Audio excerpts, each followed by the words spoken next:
Dr. Mike Deninger here to share with you a 90-minute presentation introducing you to Multichannel Eye Movement Integration, or MEMI, as we call it for short. So in the process of going through this presentation, I'm going to talk about the theory, the presuppositions that undergird MEMI, and also the procedures and certain techniques that are used in the therapy. There will be several videos shown. It's actually a snapshot or a bunch of snippets that are taken from the 2-day MEMI certification training that you can take either online through Arizona Trauma Institute or take live at various locations in the US and in places like Singapore. So enjoy the show and look forward to you becoming more involved with MEMI. So like I said, this is a roughly a 90-minute presentation. I'm going to talk very fast so we can get through a lot of material. And at the end, you should have a good idea about how MEMI works and whether you might be interested in taking the practitioner training. So a lot of people ask me, why is MEMI called a multi-channel approach? Well, it's called that for a good number of reasons, and one is because it's very different from other eye movement therapies. It's multi-channel first because it is limbic. There is recent research from about the last 5 years that indicates that eye movements, simple bilateral eye movements, that when they are guided in a threatened environment, will reduce the reactivity of the amygdala when it comes to distressing or traumatic memories. It's somatic because MEMI does focus on the physical and the emotional and the tactile reactions that people have to traumatic experiences. And we also test and retest those areas of reaction typically with MEMI. It's neurological because we believe that eye movements are organized and systematic. If my eye movements go to one location or another, that is an indication of the kind of processing that is happening in the brain. It's linguistic because unlike other eye movement therapies, we use verbal strategic prompts when we are doing the eye movements as an added interrupt to a traumatic experience's structure. It's sensory because we primarily focus on the visual image related to a traumatic experience. It could also be auditory, although sounds are less likely to be a part of a recalled traumatic experience. It's organic because we depend on the body's neurological, cognitive, sensory, and kinesthetic systems to heal traumatic experiences. It's not cognitive. We don't focus a lot on cognitions or seeking to change the cognitions related to an experience because irrational cognitions tend to hold on to or perpetuate physical and emotional reactions. We don't believe that. It's systemic because MEMI engages all of the systems that are related to a traumatic experience: limbic, neurological, somatic, linguistic. Systemic because we believe that everything that a person does or says or thinks or feels is organized. But to start off with, one of the most important things in MEMI is to make sure that we are completely at ease with ourselves, that we are self-regulated, calm, and collected, so that clients feel safe enough to be at ease with us. In the training, I will take some time myself first to calm myself, do some breathing or other types of techniques, some body movements that will allow me to self-regulate, and then do some exercises to help the audience regulate themselves so we can co-regulate in the same way that you as a therapist would want to co-regulate with your clients before you begin a MEMI session. Now, MEMI is based on neuro-linguistic programming, or NLP. NLP was founded by Richard Bandler and John Grinder in the late 60s, early 70s. It's both a psychological approach and a therapeutic methodology, and it's distilled or gleaned from the collective works of Milton Erickson, a medical hypnotist, Virginia Satir, family systems therapy, and Fritz Perls, the Gestalt therapist. Bandler and Grinder, after studying the works of Erickson, Satir, and Perls, gleaned from what they saw in the works of those three certain themes that were woven through all of the techniques that these individuals used. They created what are called presuppositions. Presuppositions are propositions or assertions that are thought to be true even in the absence of scientific data. And presuppositions guided the development of all NLP models and strategies. Multi-channel eye movement integration is an expansion of NLP's original eye movement integration technique. And I'll talk a little bit about that in a minute. Robert Dilts, who was a student of Bandler and Grinder, did some research around eye movements that became the basis for the development of eye movement integration and probably for EMDR as well. I've done a lot of research on that topic, and I believe that EMDR is actually NLP based, or it owes a lot to NLP in its structure and procedures. Dilts wrote this in a book that he wrote in 1980. Because all behavior, microscopic or macroscopic, is a transform of internal neurological processes, it will carry information about those processes. Now, to break that down into simple terms, I'll give you an example. If my eyes go up to the left, that is an indication that I am retrieving past visual information. So if I'm thinking about a baseball game that I went to a couple of days ago and some grand slam that some guy hit out of the stadium, my eyes will go up to the left to retrieve that. It's a transform. The eye movement up to the left is a transform, meaning that when I go up to the left with my eyes, I can infer from that that I'm recalling some past visual information. I could even ask my client, what did you just see? Or what did you just get a picture of? Right? MEMI and NLP are based on this idea.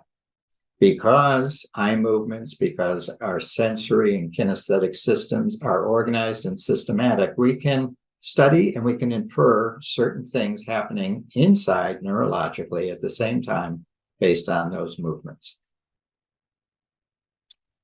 So Robert Dilts did a research study in 1977. And he came up with this model with the help of Bandler and Grinder. Actually, this model was, the positions in this model that you see were created by Bandler and Grinder from their study before Dilts did his research study with subjects. Dilts placed electrodes on the heads of individuals, and he watched their eye movements after he asked them specific questions that would cause them to retrieve types of information. So he might have asked them for auditory future, because auditory future is a sound that you've never heard before, or a sound that you have to construct because you've never heard it before. For example, if you ask a client, I want you to think about listening to Donald Trump sing the Star-Spangled Banner. Because you've never heard that before, I don't think, your eyes would likely go to the right if you're right-handed and your eye movements are normally organized. If I ask you to tell me about your last birthday, who was there, and did you have a cake and things like that, your eyes would go up to the left because that is a memory that you have stored, a visual memory that you're accessing from the past. If I ask you to imagine a pink dinosaur with yellow polka dots, your eyes would go up to the right because you've never seen that before, and you have to construct an image of it. So these were the accessing positions that Dilts came up with in his study. Now, there is one research study that confirms that the auditory and the visual accessing positions, both future and past, are valid. It was correlated for all four of these positions at p = 0.001 level. So there's a very strong correlation based on this one study between the eye movements and the locations as they are labeled here in the model. So how does that affect MEMI and what we're doing? So eye movement integration was created by Steve and Connie Ray Andreas in 1989, and they did it in reaction to Shapiro's introduction of EMDR that same year. Now, as I said before, EMDR is most likely borrowed models from NLP for its construction. Francine Shapiro maintained that she got this idea while walking in a park, and suddenly her eyes started moving, and so on and so on. You will read that all over the place. My research tells me that the picture is much more complicated than that. Shapiro actually worked in John Grinder's NLP office. She got NLP training. She was exposed to the eye movement model, and so on and so on. But that's a story for another day. So eye movement integration was created by these two in 1989, and they started teaching it in 1990. The only problem with eye movement integration was that it did not have any written procedures. It was only taught in live seminars of a day or two. I learned eye movement integration in 2002 and used it for several years, thinking it was really remarkable, very different from EMDR, much faster, and the results are much more durable. So that in 2008, I started to write procedures of my own. And after many, many years, multi-channel eye movement integration, the direct descendant of eye movement integration, was published in 2021 and is a soup to nuts guide to everything that you need to know about multi-channel eye movement integration. Training in it is offered in live seminars, and also in webinars that are on demand through the Arizona Trauma Institute at aztrauma.org. So there's the book. It's available on Amazon. The presuppositions that support MEMI are 5 in nature. They come directly from NLP, and they're my take on the presuppositions that support MEMI. The first is human experience is organized and systematic.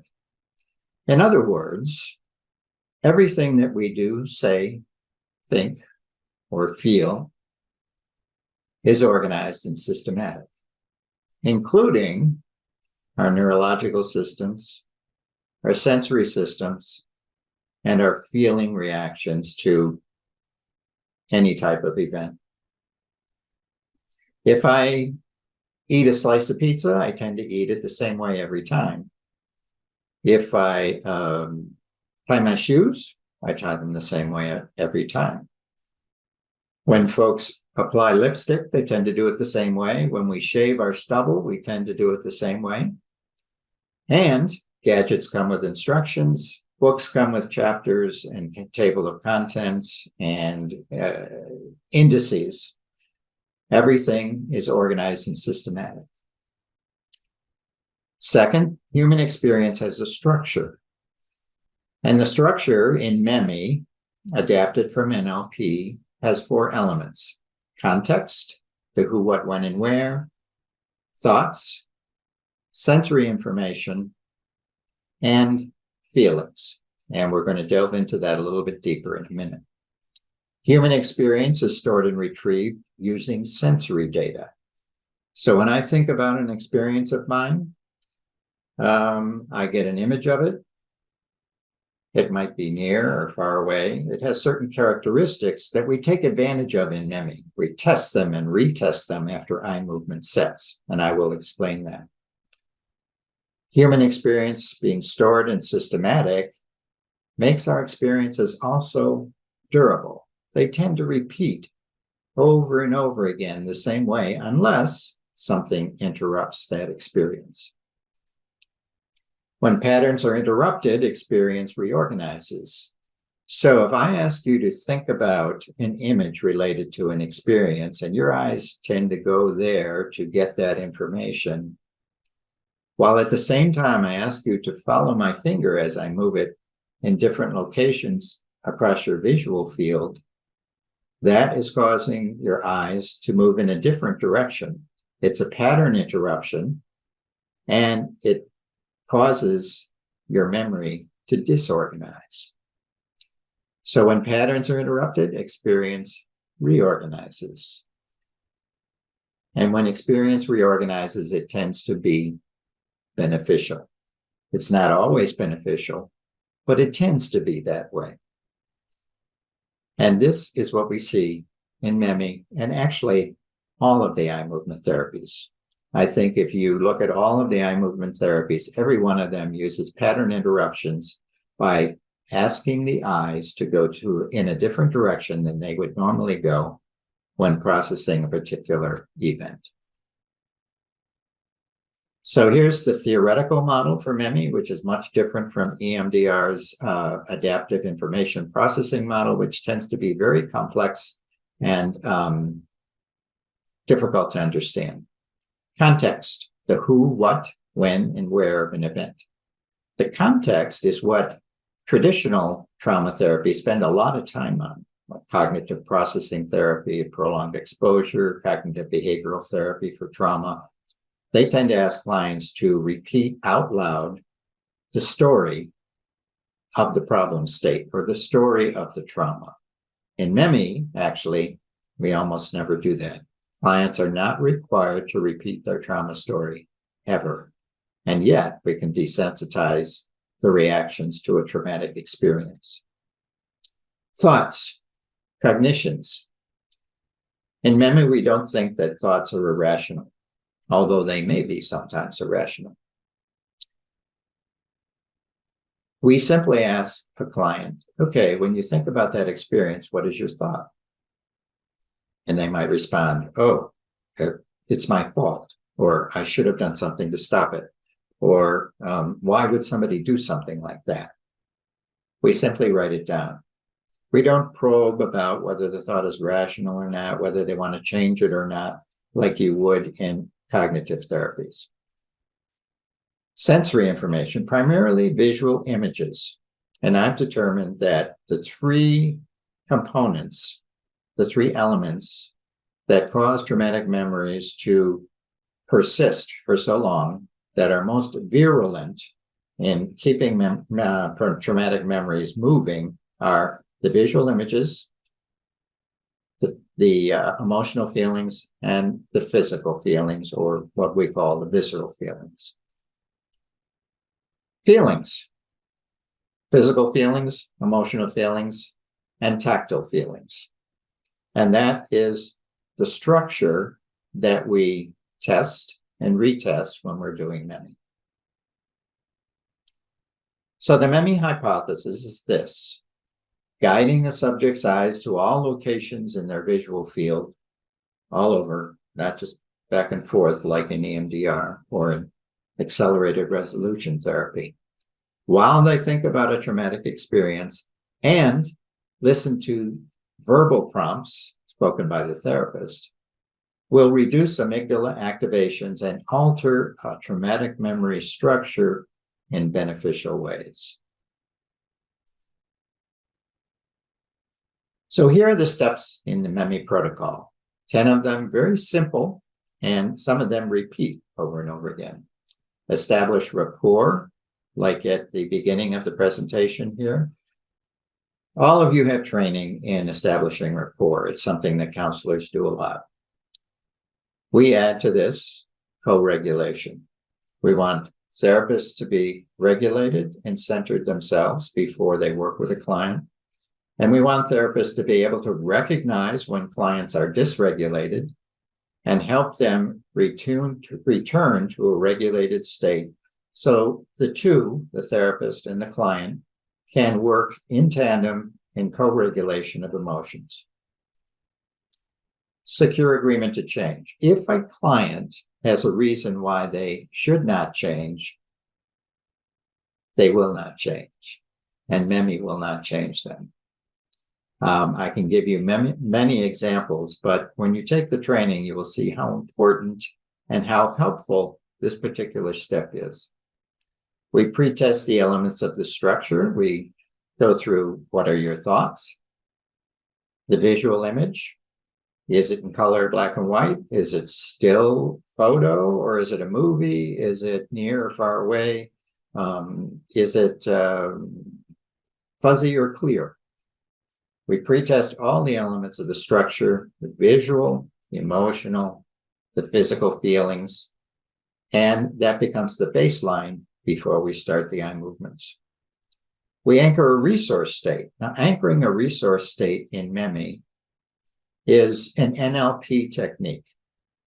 A resource state is a past experience that the client has had that's a positive experience.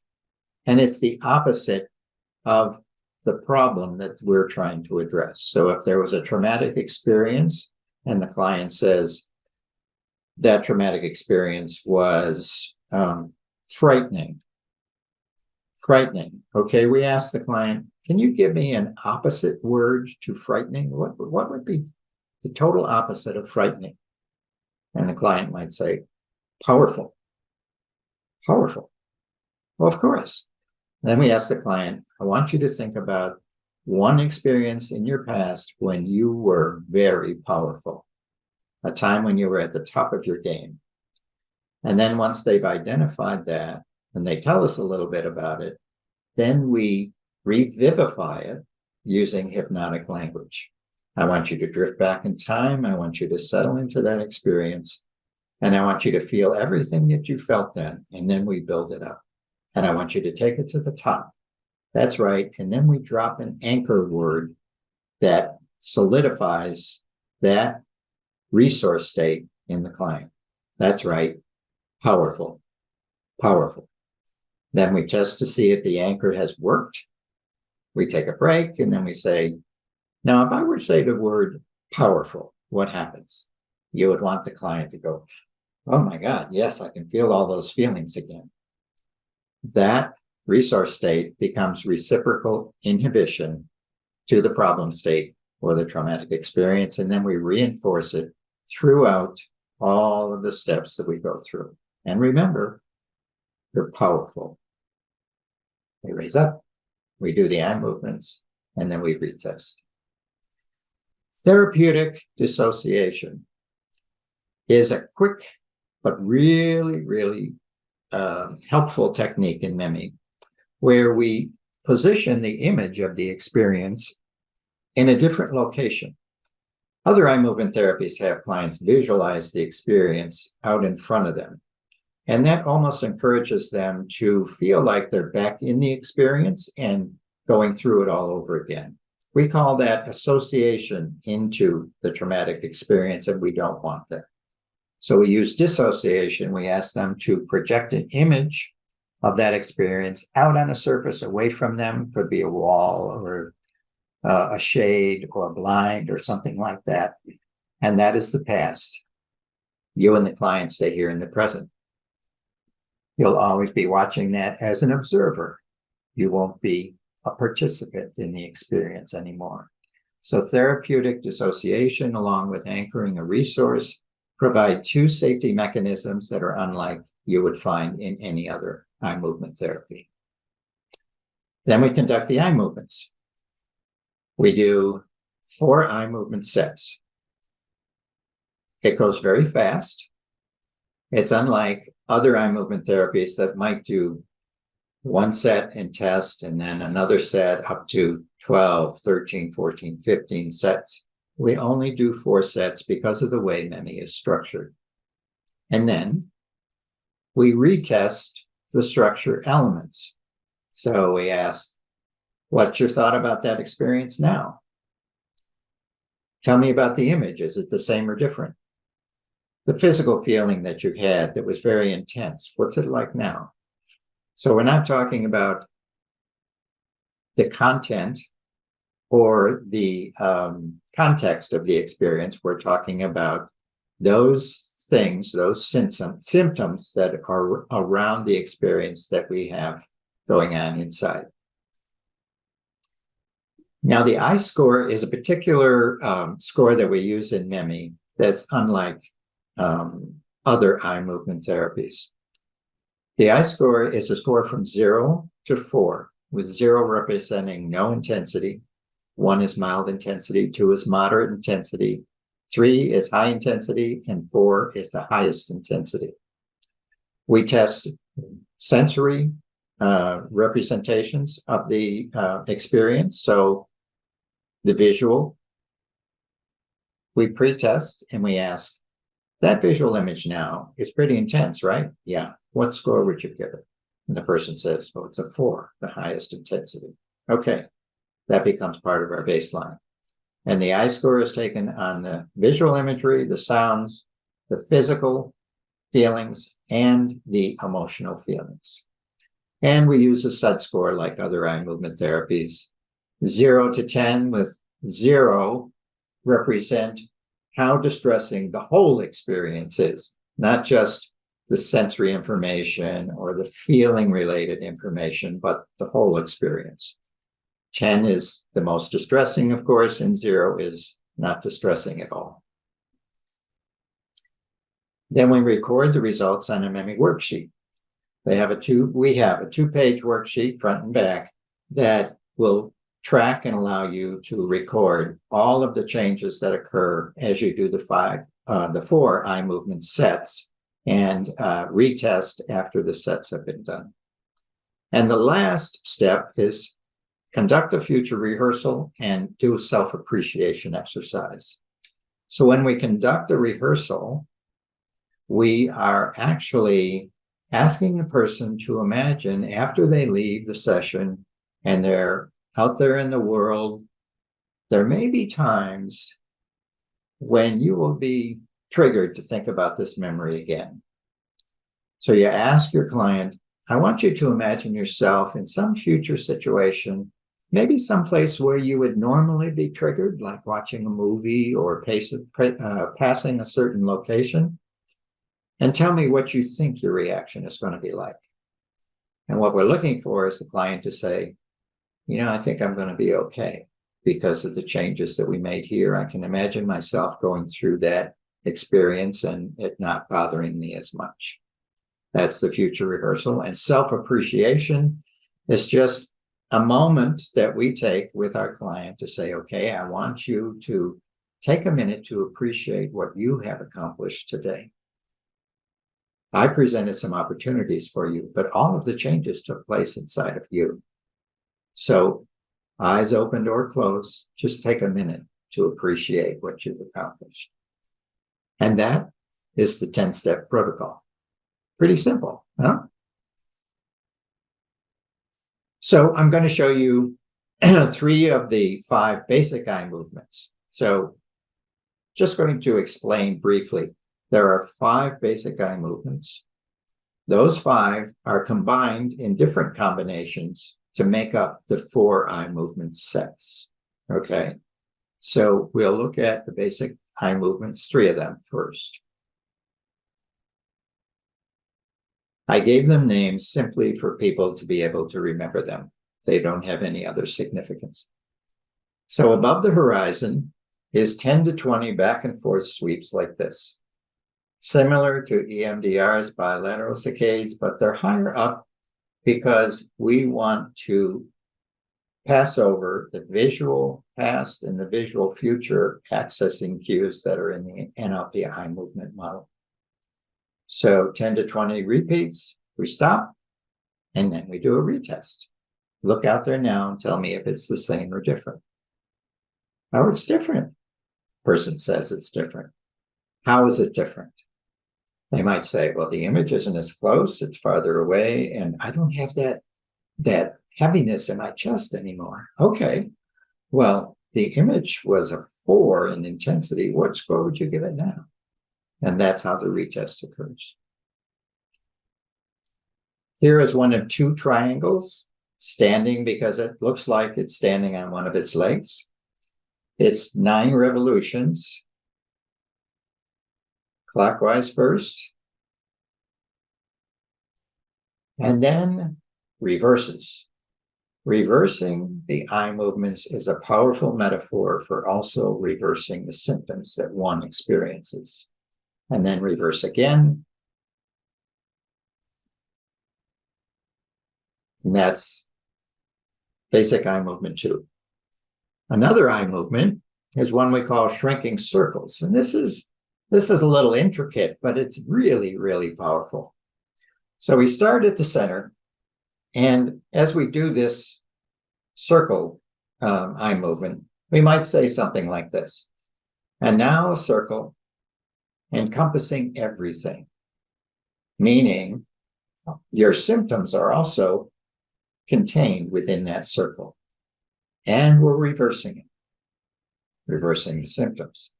And it's getting smaller and smaller and smaller and smaller, shrinking it down to the size of a pea. So you can see how the spoken prompts kind of fit into some of the eye movements there. So now we're going to embark on several videos. These are snippets that are taken from the 2-day training. It's of a session that lasted about 75 minutes with a complex trauma client. And you will see over time, just from a couple of views, how the therapy works, and also how this client was able to regulate after coming into the session with some very strong dissociative symptoms. So the first is step 5. You're going to get a view of introducing therapeutic dissociation, and you'll see how it works. So here we go.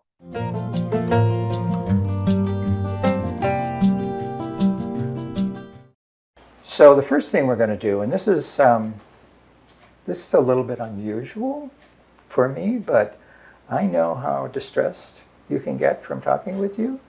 So it's really important for us to kind of maintain a separation from that experience that you had. And we're going to use something called therapeutic dissociation. Okay. Big word, right? What does it mean?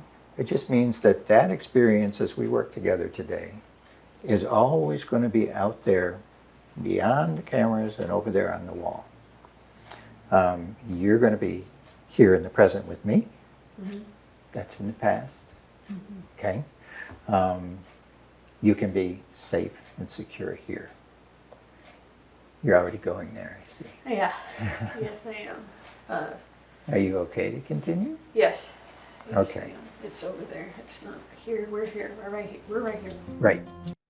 So you see how therapeutic dissociation works. Now we're going to go through the pretest, and you'll see how I ask her questions without asking her to tell me the trauma story, and how we collect the data that we use as the baseline before we start the eye movements.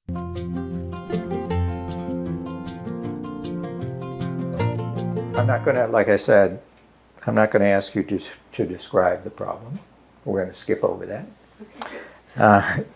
You like that part? I like that part a lot. I enjoy your sense of humor. I could be a good friend to you. Okay, let's just talk about your thoughts when you think about that experience. What do you say inside yourself, or What thoughts come up for you? My fault. It's my fault. A lot of us do that, don't we? Yep.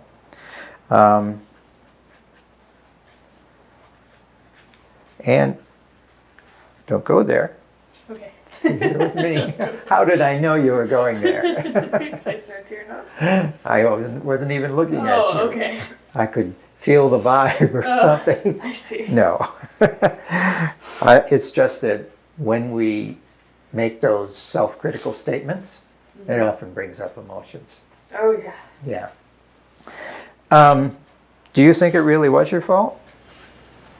I think that it is more complex and there's much more elements to it than just simply blaming one person. Okay. Yes. So that tells me that you know that it's more complex than that. Yeah.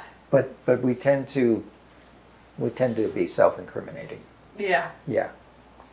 I get that. So we're going to check in with you and see if the thoughts are the same as we go through this today.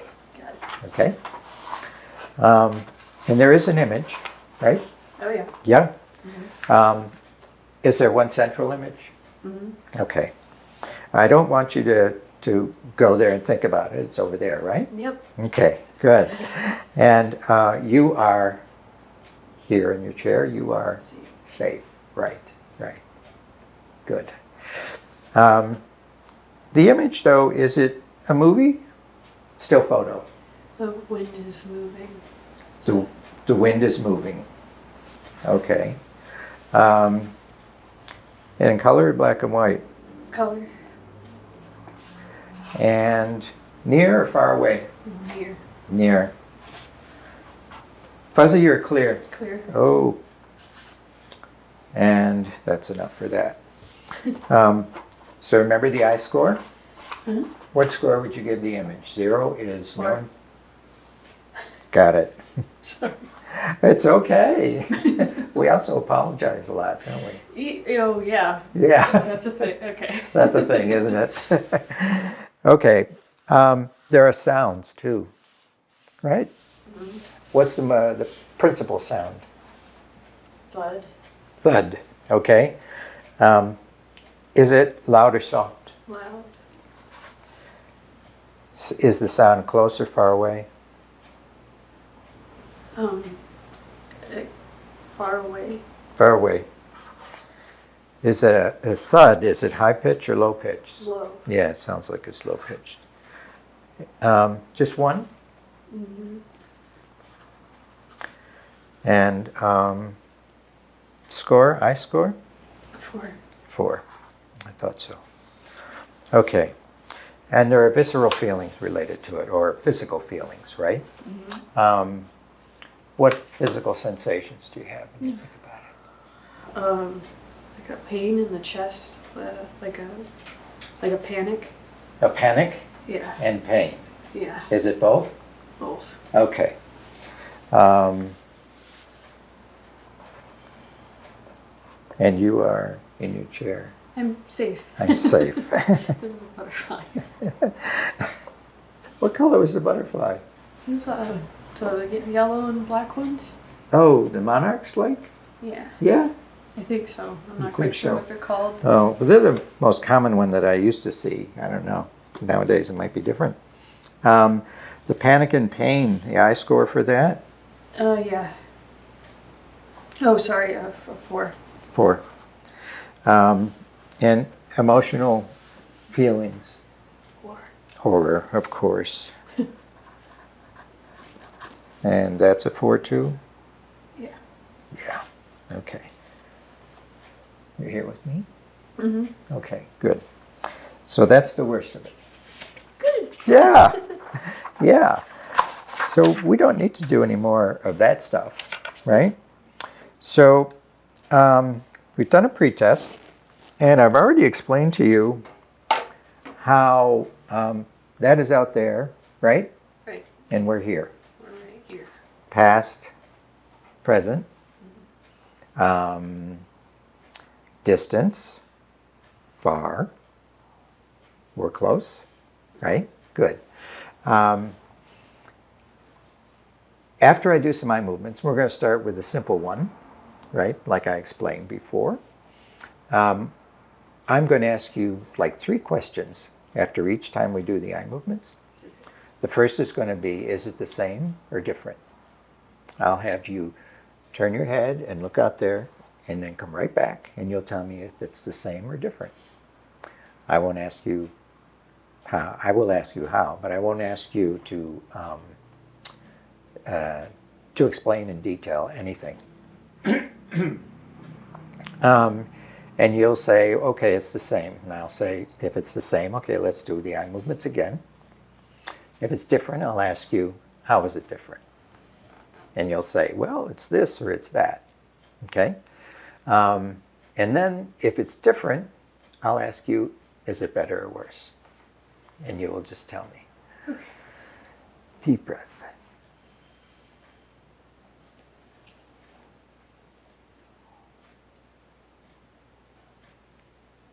That word, what's the magic word? Safe. Safe. Yeah, you're safe. So here we are going into eye movement set 1. What you're going to see is the first set, the above the horizon eye movements, and then you're going to see a retest, very brief, but how the changes start to take place even with the first eye movement set.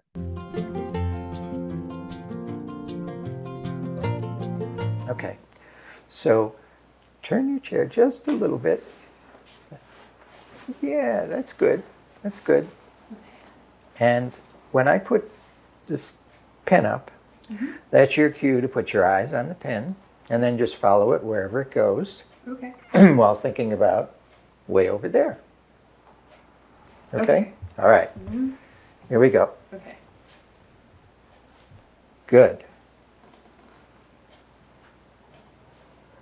Good so far. Safe in your chair. Very good. Very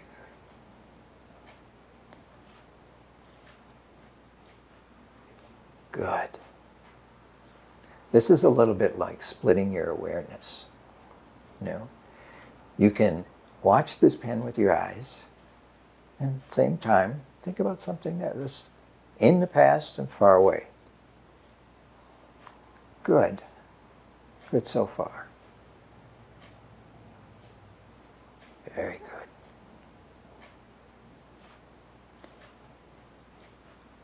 Okay, look at me. Good. You're back. Yeah. You're back. You did all right. Good. Yeah. Yeah, you made it through. That's good. You drove yourself today. I drove myself. Oh, you mean here? Yeah. Yeah. You drive yourself everywhere, I'm sure, right? Yeah. I thought you meant like I was driving my own mind or whatnot, and I was like, oh, where am I going? Yeah, that was a little bit lame. I'm sorry for the No. question. No, it's okay. I was just making conversation. Okay, cool. Okay? Yeah. We take a little break here. We call it breaking state, right? Because you were in one state. You were kind of inching over there, right? Right. And so I asked you a silly question just to, So, you know, create confusion. It's like, he asked me what? He wants to know what? I drove myself. Of course I drove myself, right? Right.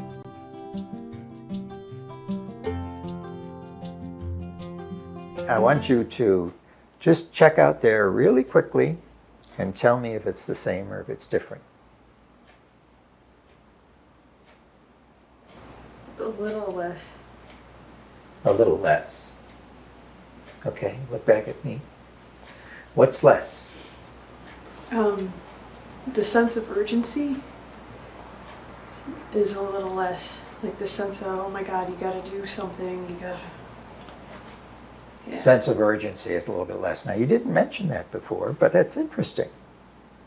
Sense of urgency that you gotta, before it was, you gotta do something, right? Yeah. And now it's a little bit less. Where do you feel that sense of urgency? In the body, Yeah. like right here. Like right here. Yeah. Is it a, what type of? It's like a fluttering. A fluttering. Okay. And every time that you had that before, right? Would it be at a 4? Yeah. So if it's a little bit less, what is it now? 3. 3. Awesome, we're going in the right direction. What about this pain up here? 2. It went from a 4 to a 2. Yeah. I'm liking this. Yeah, you too, I hope. Yeah. Yeah, good. And the horror? It's 4 still. 4 still. Okay, all right. So we are going to move on to set 2 now. But what I wanted to explain is that this is a complex trauma client. And when we did set 2, she began to dissociate, which is not unusual for a complex trauma client. And what I did was I began a sensory grounding technique with her to bring her back into regulation. Then we went ahead and we repeated set 2, and then we did a retest after that. So you're going to see all of that now.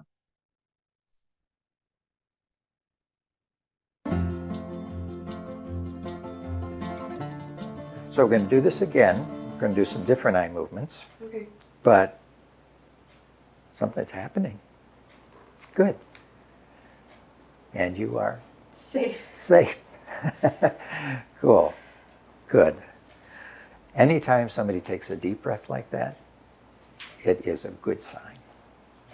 Good. It's a very good sign. Okay.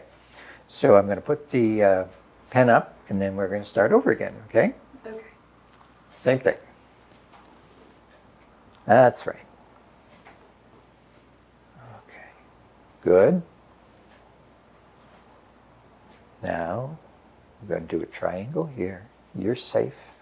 You're safe in your chair.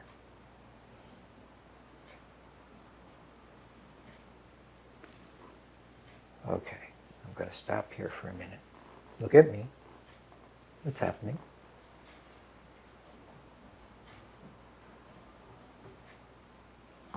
Okay, I know. Okay. Okay. You're here. That's in the past, right? Yeah. It's back there. It's in the past. Oh, we got more. Yeah, I don't know what I do with it. Oh, I found it. Okay. Well, you can always have a fresh one. Thank you. Here. Here. Yeah. You're here. So we're going to take a little break here. Okay. And I'm going to ask you to do something for me, because when we talked on FaceTime, Uh-huh. you told me that you kind of disappear sometimes, right? Yeah. Yeah. And in fact, you told me today that that's your way of avoiding having to go there, right? Yeah. Yeah. And sometimes when we do that, we do it purposefully, right? And sometimes we do it just because, you know, the mind takes us to another place, right? Right. Okay. So I'm going to do a little exercise with you just to make sure. So I want you to take this into your hand first and tell me what it feels like. Smooth. Smooth? What shape is it? Like a rhombus rectangle. A rhombus rectangle. That makes sense to me. Yeah. Yeah. Is it soft or rough? It's soft. Soft. Okay. Pliable. What about this? Soft. Warm. Soft. It's still soft. Soft. What shape is it? When it's folded, it's a little square. Yeah. Yeah. Okay. And I have one more. What about this? Hard or soft? Hard. Mm-hmm.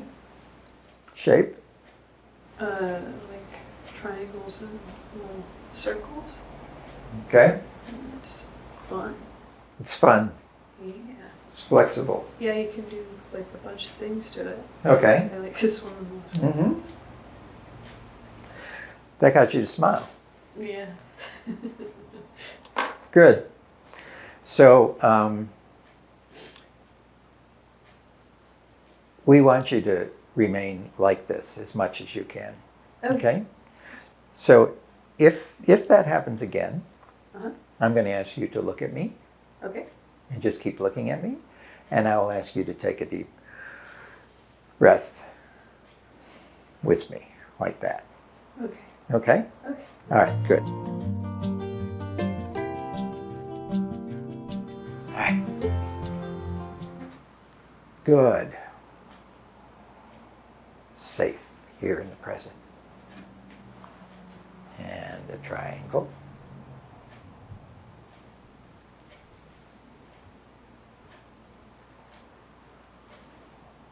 And reversing it. Yeah?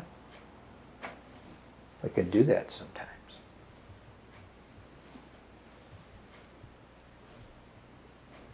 And reversing it again.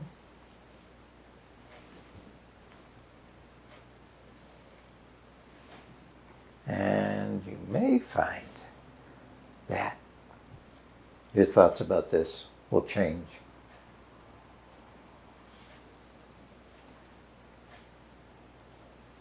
Okay, look at me.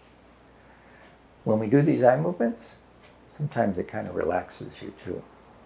It's just if you were to do it on your own, it would relax you some. Okay? Yes. Safe? Safe. You like relax? Yeah. Yeah.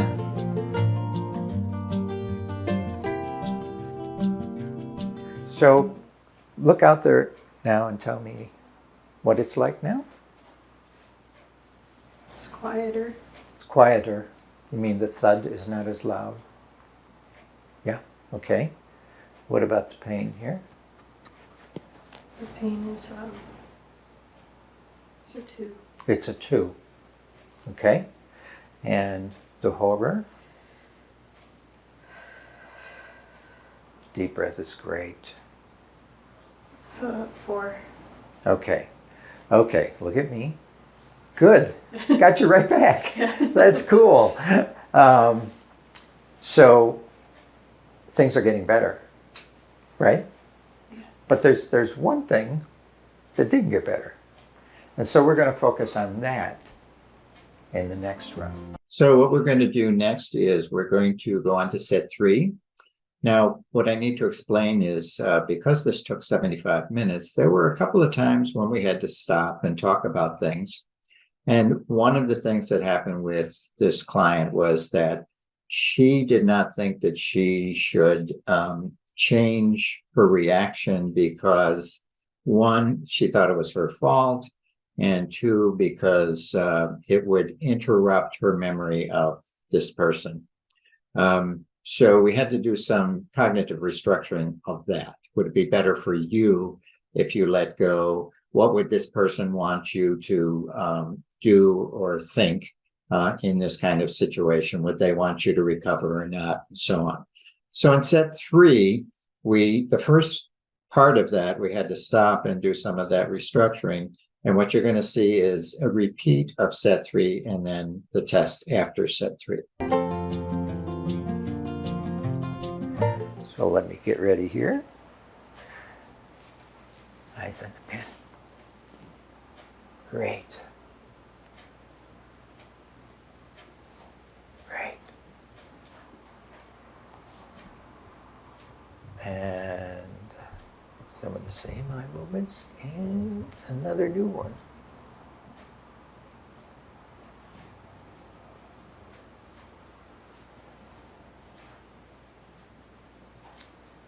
Good.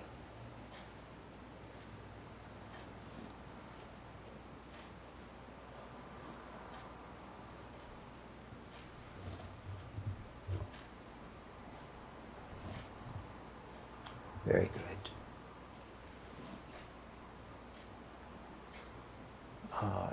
Yes, you're doing very good.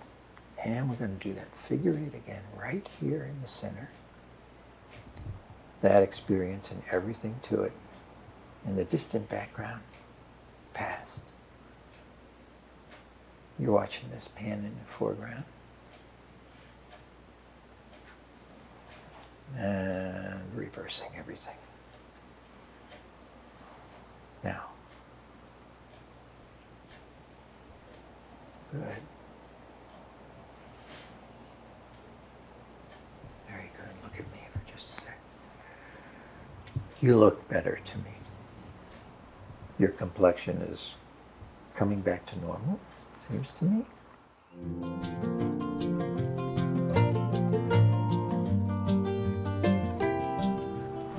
Is that the way you feel? Yeah? Okay. So look out there and tell me what it's like now.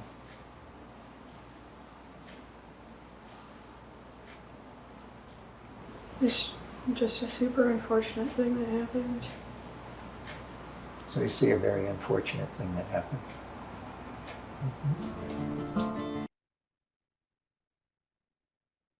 So what we're going to show you now is that was set 3. We actually did 4 sets all together, and everything, or pretty much everything, had changed by set 3.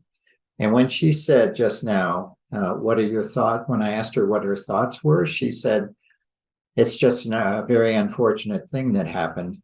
I asked her if she remembered what her thoughts were before we started, and she said, no, I don't. And I reminded her, I said, your thought before we started was, it's my fault. And then she was saying, after the eye movements, it's just an unfortunate thing that happened. So there's a change in cognition without having to go through all the hoops that you would by doing, cognitive restructuring over and over and over again. So here's the future rehearsal. And this is when you give clients an opportunity to practice what they are going to, when they are triggered again after the eye movement session is complete.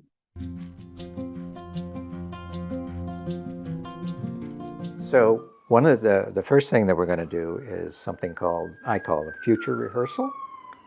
Okay, so you're going to go back to your life from today, right? And however, there's going to be some time in the future when thoughts about this will come up. Okay. So there may be situations in which you typically think about it, right? So I'd like for you to place yourself in a future time when you might think about that and tell me what you think it will be like. All I can think about is buffalo wings. Buffalo wings? Yeah. Yeah. It's like my comfort food recently. Okay. I feel like if in the future I were to think about it, I would go get buffalo wings. Okay. Is that different from your usual MO? No, I was going to get buffalo wings after this too. Okay. I don't know why I can't stop thinking about them, but they make me feel good. Okay. So would you have the same reaction, no? Would you be escaping to get the buffalo wings? That's a good question. Yeah. I guess that was the warm, nice, beautiful, gooey feeling you get when you eat them that kind of soothes the terror feeling. Mm-hmm. But if I were to, I think I would be, if I were in the future and let's say we were holding his funeral, I feel like I'd be more composed. Okay. All right, that's what I was getting at, right? Yeah. Yeah. So, yeah, if you had to do that, you would be more composed. Yeah. Yeah. Okay, would you have thought that before you and I worked together today? No. No. Not at all. No. I want to point something out to you. Although your eyes are misty from all that we've done today, you just said that with a smile. And although I know there's still emotion going to be around there, you're much more integrated now than you were when we started. Do you think that's true? Integrated back to the present, back to reality? Not just that, but you're able to think about all that without collapsing like you did before. Look out there at it and tell me what it's like now. I don't like that. I don't like that. Yeah. I don't like that. It's it does look more like a distant picture. That's right. It does, and you're not crying. Yeah. And you didn't collapse. And you didn't disappear. That makes me emotional. You know, we will never forget tragedies. They'll always be in our mind, but you've learned how to think about it differently today. Yeah. So what I'm going to show you now, and that's the end of our video. So you see how she ended up at the end of the session. I will add that we were able to desensitize this memory. I never asked her what happened. I never found out what happened during the experience that she came to work with me on. I found out a month later, and you know, for her privacy, I'm not going to explain what actually happened to her. But by skipping the context and not doing what you would have to do if you were doing a traditional trauma therapy, where you would have them repeat out loud what happened to them, or even you know, talk about it in first person. Because when you talk about it in first person, when you ask them to say, well, I did this and then this happened to me and I did that, they are being forced to associate back into the experience in the first person, and more likely to experience stronger reactions than they would if you talk about just the feelings and the sensory information and the thoughts. So to give you a kind of a 30,000 feet view of MEMI with what I call the MEMI schema, we start with what is a problem state. And it's very important that we identify the problem state that is causing them the most distress before we begin. Like EMDR, we start at the top of the food chain, so to speak. We start with the most difficult memory. The only reason why we would not start with the most difficult memory is if it would cause too much dysregulation. So there are ways of working around that if that's the case. But generally speaking, because of the safety mechanisms, therapeutic dissociation, and the resource anchoring, we're able to work with the most difficult state without causing undue dysregulation in the client. So we start with the problem state, and there are several factors that go into making the change possible. One is the co-regulation. So the more that you are co-regulated with your client and able to maintain that interplay back and forth with eye contact, for example, you saw how much I used eye contact. That's a very helpful technique in trauma therapies. Just by having a person make eye contact with you and maintaining eye contact with you, it interrupts their connection to the visual memory, which is in the past here when we do MEMI, or the memory that they might just experience wherever they locate the memory in their visual field. So eye contact is important.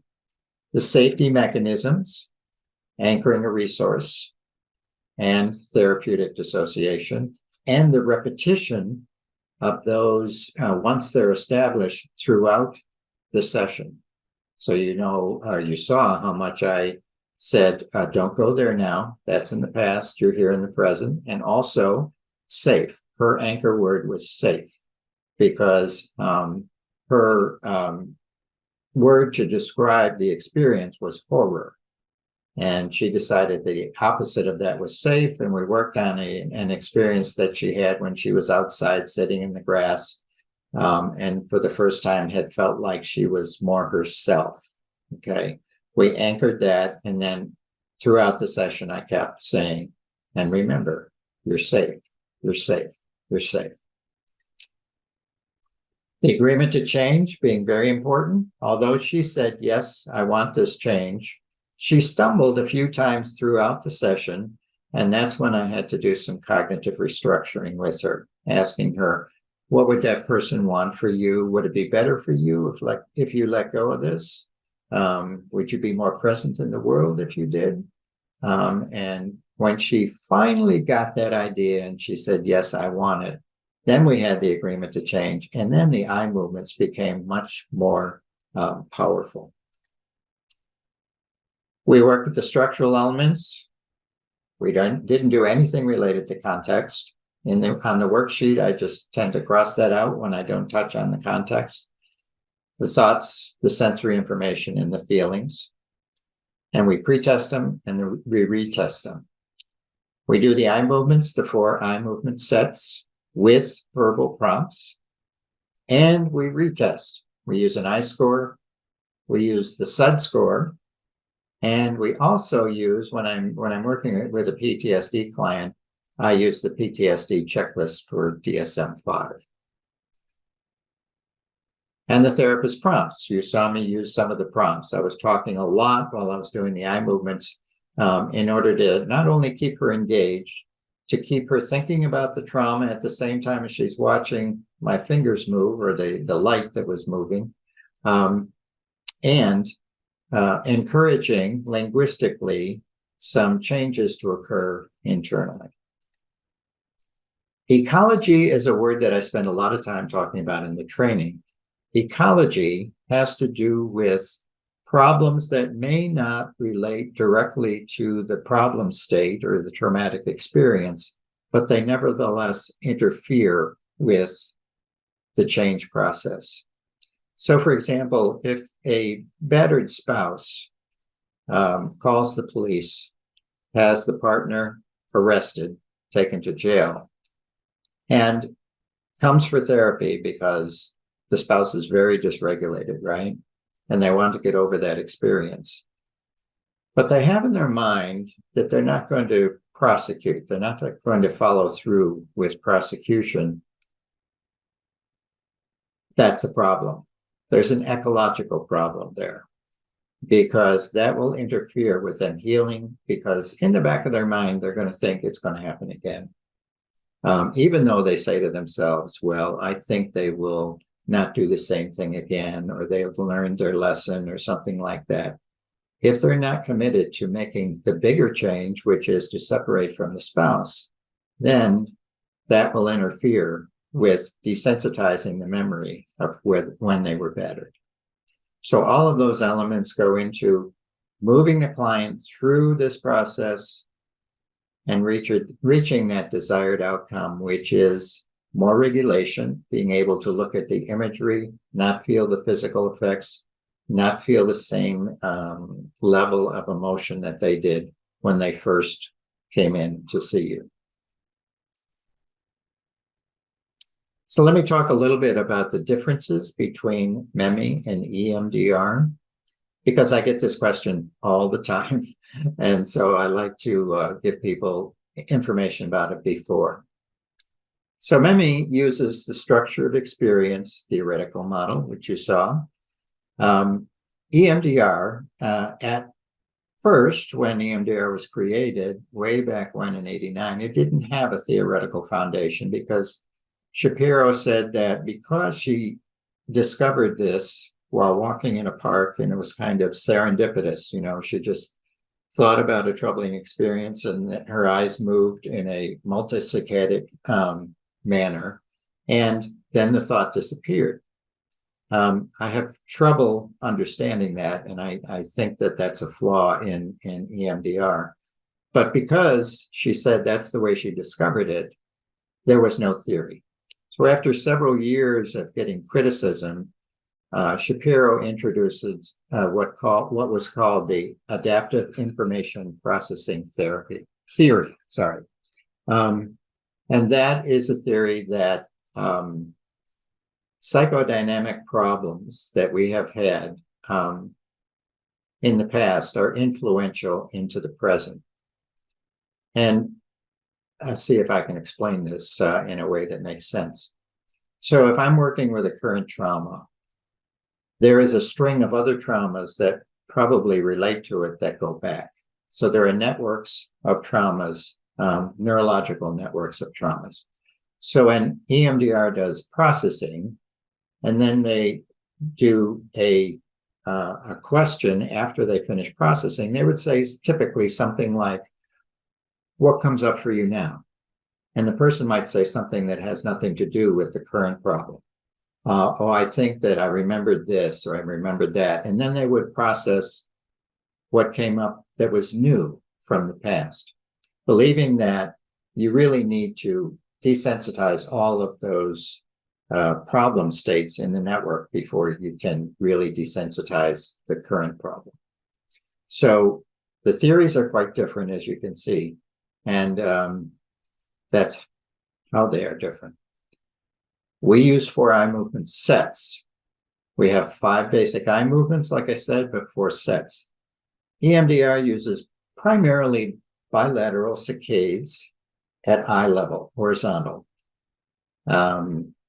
If the horizontal saccades don't work, then they sometimes will go to diagonal saccades, usually from, I think it's the client's lower right to their upper left.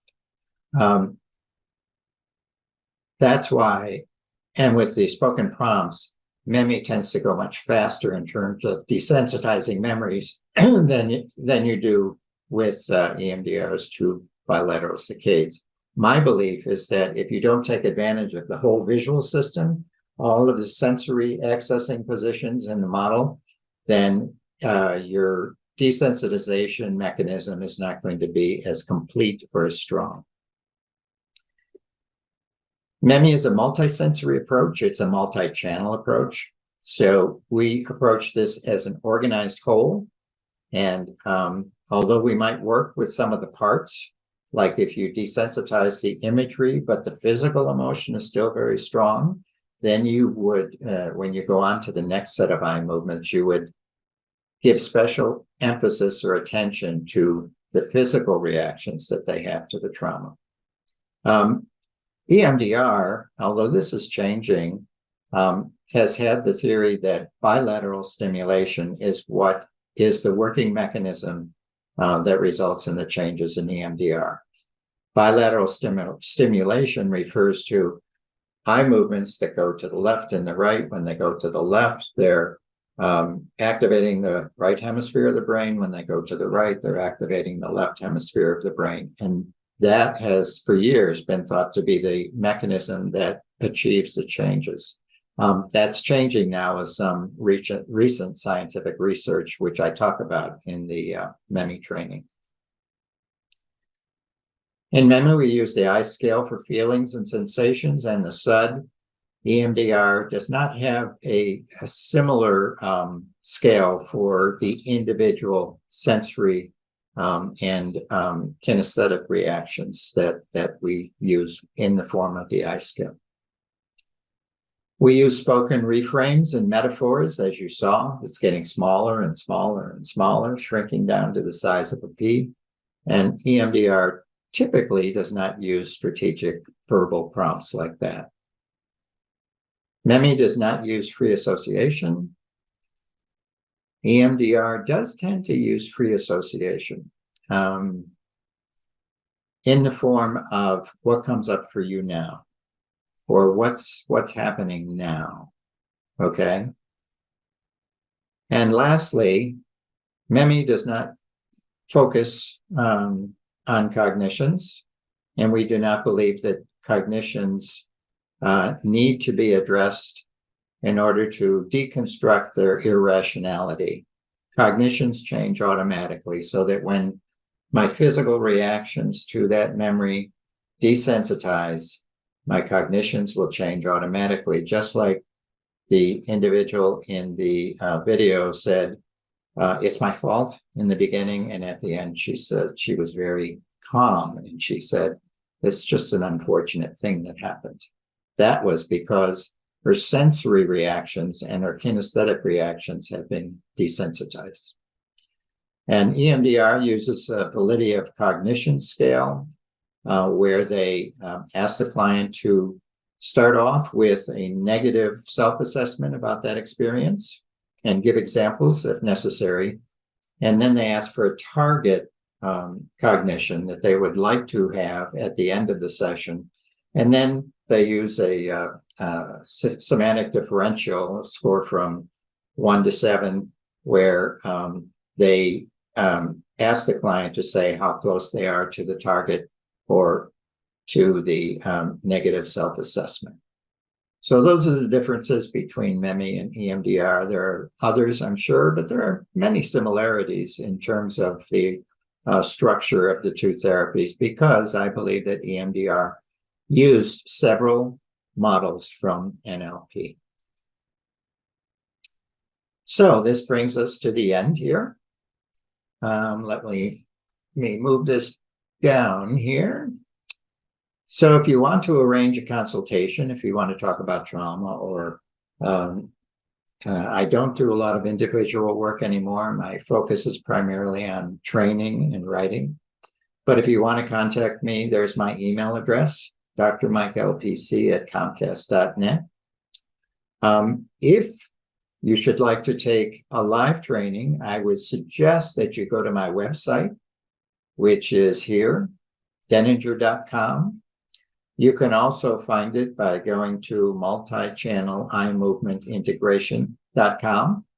And all the information that's critical, and some demonstration videos and some podcasts that I've done are on the website for you to get more information. There are two ways to learn MEMI. One is by taking on-demand webinars, and they are sponsored by Arizona Trauma Institute, or ATI, and their web address is aztrauma.org. You can take some online training classes there. There are training classes for deaf therapists. So let me just sign that. We have training classes for deaf therapists. Go to Deninger.com. There are training classes for life coaches. So if you want to be certified as a life coach through the Arizona Trauma Institute, you can take an online course there. And there is also the traditional course for therapists who can hear, who are not deaf. There are 3 separate courses designed for life coaches, deaf therapists, and for hearing therapists. The book is available through Amazon, Amazon.com. It's also available in Kindle and Nook versions. So if you would prefer to obtain and read the book that way, you can do that. That about wraps it up. I want to thank everybody for being with me today. We actually ended up with a little time to spare. So if you have any questions, like I said, get in touch. In the meantime, please, please, please, don't be afraid. Take the step. If you're one of those therapists or life coaches who now refers people because you just don't know what to do when people come in with active trauma, this is your way out. And we would love to help you. Thank you, and have a great day.